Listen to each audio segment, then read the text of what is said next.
Hey everybody, it's Peter. This is an interesting video. So here's the thing. I believe that Kawasaki Canada is about to introduce a 400cc cruiser on June 6th. And if you are interested in seeing what they reveal and going into depth and detail, make sure you subscribe to this channel because I'll tell you what I know and what I don't know. So first of all, I'm filming here at Jim Gilbert's Wheels and Deals, Jim Gilbert's PowerSports, and neither they nor Kawasaki tells me what to film.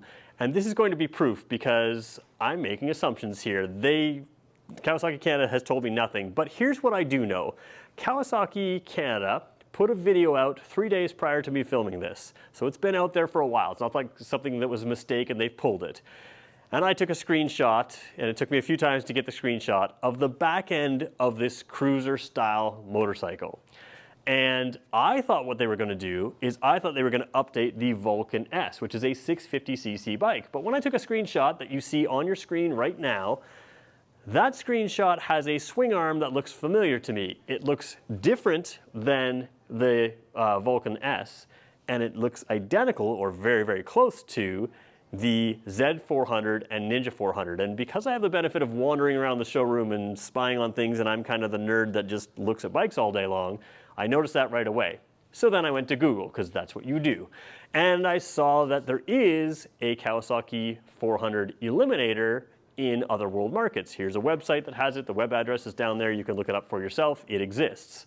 So I think that Kawasaki is introducing this engine in this style bike, and I think you're going to want to know about that, and that's why you should subscribe to this channel, because here at Jim Gilbert's Wheels and Deals, they're Canada's #1 volume Kawasaki dealer, and I'm sure that they will get whatever's coming out, and when they get it, they let me review it, and I can say anything I want about it, which is why I'm making this video. So let's just talk really briefly about what a bike like this would be with this engine. So first of all, the 400cc class is very much for beginners. It started at advertising. They start advertising them for beginners. Now, what's cool about the 400cc's that Kawasaki makes right now is that experienced riders are really, really happy with this.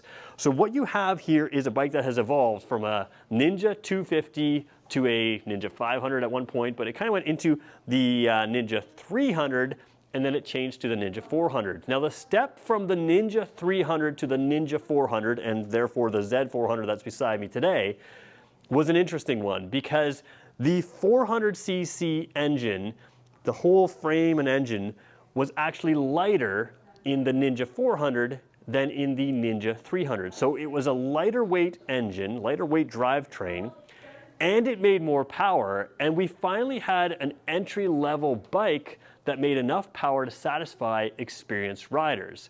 But as you can see, this Z400, although it doesn't have the fairing of the Ninja 400, it's the same thing, it doesn't have a lot of practicality back here. You can take a passenger, but will you? We don't know. But the real thing is, strapping bags on here on a sport bike style bike is not super practical. What a cruiser does is it gives you bars like this, and we can see in the picture that I saw on Kawasaki Canada's Instagram page, it has some sort of bars like this, which means you can add accessories. We know cruisers work well with windshields. We know cruisers work well with side bags. We know that you can put top bags on here as well. And now we're going to have an option for the bike that I've really wanted, a 400cc bike that can get you around town, that's cheap to buy, cheap to insure, at least I hope it'll be cheap to buy, it will be cheap to insure, and it can be a full cruiser that you can tour with. This is what my first bike was. This is my first bike that you're looking at. It is a Honda 250 engine, which had nowhere near the power that a 400cc from Kawasaki would make, but I went everywhere on that. It had side bags, it had those kind of things. So I'm super excited about this because cruisers by their very nature are very comfortable, and you can add accessories to it. So let's have a brief look at what I think this could be, and then I'm going to ask you to subscribe, and if I'm wrong, I'll come back on video and tell you I'm wrong. But I think I'm right on this one. So the bike you see in front of me right now is the Vulcan S, which is a 650 bike. I'm going to use this as an example because here are the things that I'll be looking for on what could be a 400cc cruiser and what I think is going to be a 400cc cruiser for Canada. One of the cool things about the Vulcan S is they have what they call an ergo fit. So first of all, you can see I'm about 6 feet tall, but just about anybody can fit on this bike. It is nice and low to the ground, but because your foot pegs are forward, you've got lots of room. Now the ergo fit component of this is interesting because you can move the foot pegs in different positions. You can have different handlebars that sort of tilt towards you, come back, and different things. And you can have a seat that raises. All of those can be sort of customized for your position. Now, I don't know that a 400cc Kawasaki bike would have this, but you do gain some inherent benefits, even just from the long rise to the bars here that can be moved a little bit closer to you, and you would have something that's compact and fun. Now, the other thing that's kind of cool about the Vulcan S is although this is only 650 cc's, it actually has more horsepower and is faster than the Vulcan 900, and frankly, faster than a lot of Harley Davidsons I've been with. This thing is quick and it's fun. So the 400 would be interesting because it would give you all the power to keep up with many different cruisers. It wouldn't be that far down on horsepower from the Vulcan 900, which is interesting as well. It's not going to have the rumble. A V-twin engine is what gives you that rumble. So you're gonna need to move up to a bigger bike if you need that kind of big bike rumble. But seating position and overall comfort you're going to have, and the speed of that 400 engine. On the Ninja 400, we've seen people on YouTube going close to 200 kilometers an hour and sometimes a hair over 200 kilometers an hour. In the driving position, and because of the size of a cruiser, it'll be a little heavier probably than the Ninja 400 or the Z400, but you're still gonna have a bike that's fully capable of doing all the speeds you need. If it's the same 400cc engine, which it would be, it would have a 6-speed transmission, which again, even the Vulcan 900 doesn't have, this bike has. But the Vulcan S has kind of carved out a niche as a sporty cruiser, and I think an Eliminator 400 or whatever they may want to call it would also be a sportier cruiser, which to me is great. I think you can expect to see ABS on it. I think you can expect to see accessories that will come with it, and it looks like this sort of section here will have that.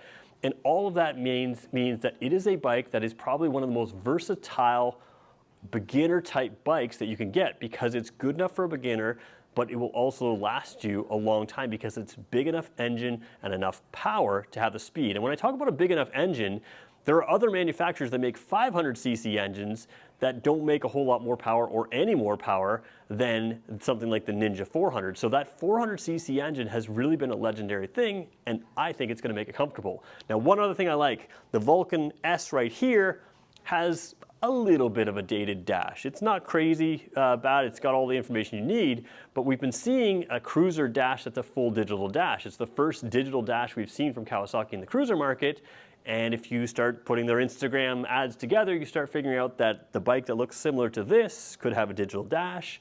It's gonna be a pretty cool little bike, and I'm excited by it. So, I think we're just gonna leave it there. There's a lot that I don't know, but what I'm hoping you'll do is fill the comment section with the types of questions you would wanna know about this new cruiser. I believe it's gonna be 400 cc's. You maybe believe it's something else. Maybe I'm wrong. Maybe my Instagram screenshot and my Google search have nothing to do with reality. But if I'm right, what would you want to know about that bike? Because if I have the chance to review it, I want to make sure that I'm answering all your questions so that we can build out a video database of all the information that you would want to know about this bike. And Kawasaki Canada, if you're listening, I love this idea. I think you're going the right direction. The next bike I'd like to see is a little KLR 400. Just throwing it out there. A little adventure bike on that 400cc engine. That's something I'd buy. All right, we'll catch you in the next one. Make sure you subscribe. And again, thanks to Jim Gilbert's Wheels and Deals for letting me have full editorial control over all of my videos and giving me access to their bikes so I could walk around the showroom, look at swing arms, and try to figure out what might be coming on June 6th. Thanks everybody for watching.